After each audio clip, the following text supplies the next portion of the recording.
ৰহাত কেইবাটাও দাবীৰে সদৌ তিৱা ছাত্ৰ সন্থাৰ জোৰ সমদল।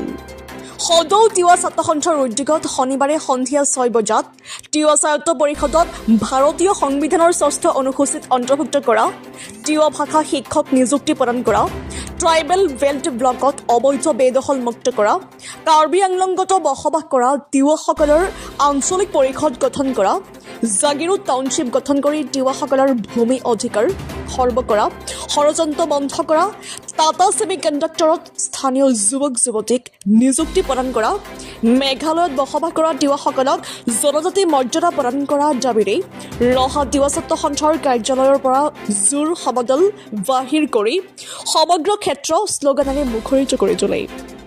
জোৰ সমদলত তিৱা ছাত্ৰ সন্থা, কেন্দ্ৰীয় নগাঁও জিলা আৰু ৰহা আঞ্চলিক সমিতিৰ বিষয়ববীয়াসহ 5 শতাধিক সদস্যসকলে অংশগ্ৰহণ কৰে। ৰহাৰ পৰা নৱজ্যোতি ভূঞাৰ ৰিপৰ্ট, JNKD নিউজ। সদৰীয়া ছাত্ৰ সন্থাই আজি 36টা বছৰে তিৱা সাহিত্য ভাৰতীয় সংবিধান 6ষ্ঠ অনুসূচী যি অন্তৰ্ভুক্ত কৰা যি দাবী আছিলে, আজি কিন্তু 36টা বছৰে তিৱা ছাত্ৰ সন্থাই অহিংসভাৱে শান্তিপূৰ্ণভাৱে সাংবিধানিক ৰক্ষা কৱচৰ কাৰণে আমি আন্দোলন কৰি আহিছোঁ।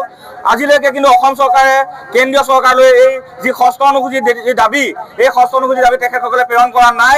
গতিকে আমি আজি এই যুৱ সমদল কাৰ্যসূচীৰ জৰিয়তে অসম চৰকাৰ কেন্দ্ৰীয় চৰকাৰক জনাই দিব বিচাৰিছোঁ যে অহা এই যি ডিচেম্বৰ মাহ 2025 বৰ্ষৰ ডিচেম্বৰ মাহৰ ভিতৰত অসম চৰকাৰ, কেন্দ্ৰীয় চৰকাৰ আৰু সংগঠনৰ মাজত ত্ৰিপাক্ষিক বৈঠক অনুষ্ঠিত কৰি তিৱা সাহিত্য ভাৰতীয় সংবিধানৰ 6ষ্ঠ অনুসূচীৰ যি দাবী আছে, এই দাবী কিন্তু তেখেতসকলে পূৰণ কৰিবৰ কাৰণে আমি দাবী জনাইছোঁ।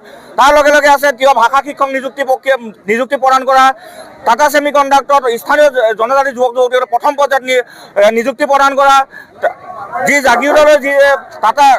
যি জাগিৰোডলৈকে যিখন টাউনশ্বিপ গঠন কৰা যি সিদ্ধান্ত, সেই সিদ্ধান্ত বাতিলকৰণ আদি কৰি আমি কেইবাটাও চাহি লৈ পেলাই আমি আজি যুৱ সমদল কাৰ্যসূচী ঘোষণা কৰিছোঁ। লগতে ট্ৰাইবেল বেল্ট ব্লক অবৈধ বেদখলকাৰীক উচ্ছেদ কৰিব লাগে।